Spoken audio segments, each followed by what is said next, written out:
Hey there, this is Pastor Mike, and I have the privilege today of addressing an excellent question which was submitted this last week. Specifically, the question is, let me get over here to it so I have it specifically. Why are Satan and Jesus both called Morning Star? All right, excellent question, which of course, and what makes it such an excellent question is it makes us dig into the text a little bit. And we have a number of references. I'm going to try to get into these without getting completely lost. Well, I won't get lost, but you might get lost. In other words, I'm going to try not to go on and on like I am in this introduction right now. Deal with this in about 5 minutes or so, give you enough to navigate further. But thank you for the question. Thank you for sending the questions that you are. It's actually a real joy to deal with these. So why are Satan and Jesus both called Morning Star?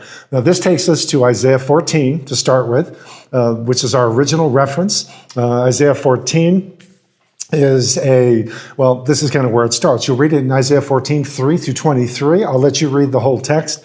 But it starts off in verse 3. On the day the Lord gives you relief from suffering and turmoil and cruel bondage, you will take up this taunt against the king of Babylon.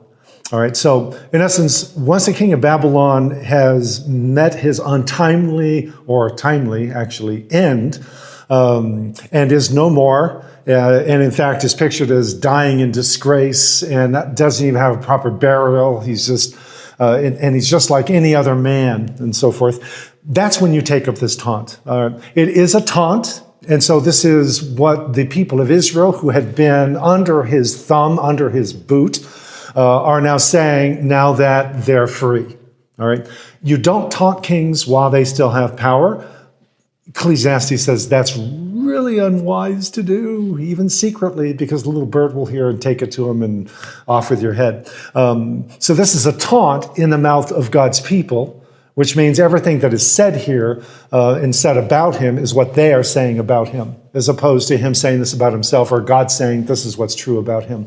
And so, as you proceed on through, you see the picture of a pagan king, potentate, dictator, ruler, who thought the world of himself, quite literally, and was oppressive, and that oppression spread across the world, and he's finally met his end. And on the day when he meets his end, comes to the point of verse 12, how have you fallen from heaven, O morning star? Now that I looked it up right here in my Vulgate, all right, the Latin Vulgate. The Latin word is Lucifer, all right, which is lux, which is light, and fere, which is to bring. It's the light bearer or light bringer, which refers to Venus, the morning star. It's the star that's the harbinger of a new day and a herald of hope.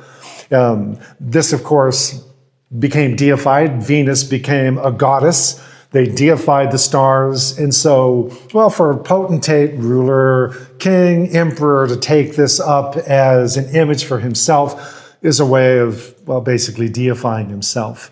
And so this is a taunt. This is what you thought of yourself, O morning star. Notice that it's directly about the king of Babylon, a human being, a human power that's put down. Many will take this and extrapolate it towards Satan, which, ultimately any despotic human power is just a dim shadow of the darker substance that's behind it.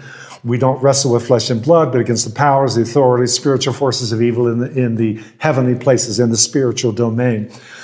So it would apply, but it's most directly related to the king of Babylon and his very high opinion of himself, which was unwarranted and now is clearly shown to be false.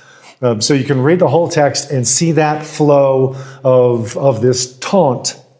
Now, we come to Luke chapter 10, verse 18, and Jesus, when he gets reports from the 70 that have been sent out, you can read all of Luke chapter 10 for this. That's why this is such a great question, because we don't want to just verse hop. We're going from context to context. So read Luke 10. The 70 or the 72 have been sent out. They come back saying, even the demons are subject to us in your name. And Jesus says, I saw Hasatan, all right, the adversary, fall from heaven like lightning. which speaks of a dramatic fall from power, which is what happened every time they were casting out a demon. So Jesus is being a little bit apocalyptic. He waxes apocalyptic in that moment. A lot of people will connect these two together, and they connect that with Revelation 12. And there's connective tissue there, very definitely. But I would just argue that, once again, we're not saying that he was the morning star. Satan certainly wanted that position, just like every human power empowered by Satan or the dark powers to do terrible things on the earth. Imagine themselves to be the harbinger of light, the herald of freedom and good. That's how we always posture ourselves when we're like despotic dictators. That's just what we do. That's how we roll, and how we roll right over people. But King of Babylon down, Satan, his works are likewise down as people are being liberated. And then we come to the text about Jesus himself. Revelation 22 and verse 16, where Jesus says specifically, I am the bright and morning star.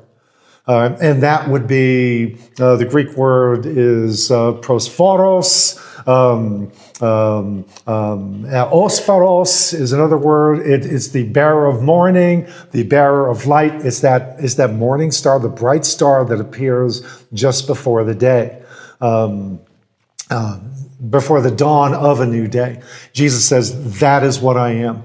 Now, the beautiful thing is here, that's who Jesus is. That's what Satan wishes he was, and that's what every king claims to be, but it's what Jesus actually is.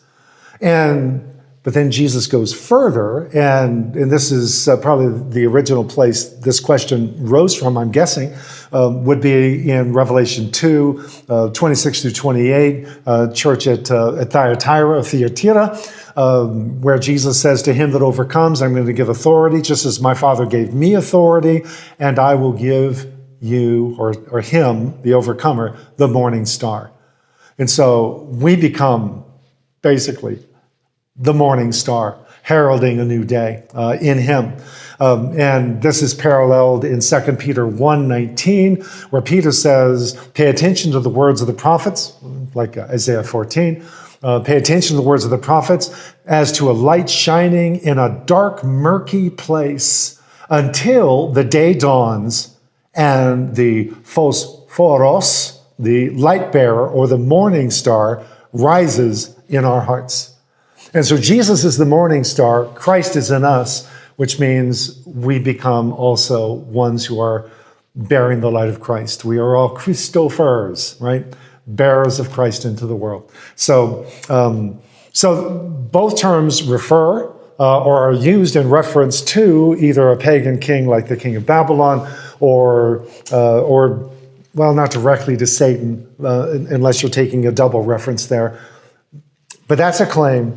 This is the reality in Jesus, and it's the reality we get to walk out now, is those who overcome and thus become harbingers and heralds of a new day, a dawning light of Christ. Not shining that light on ourselves, but shining outward on those who dwelled in the land of the shadow of death.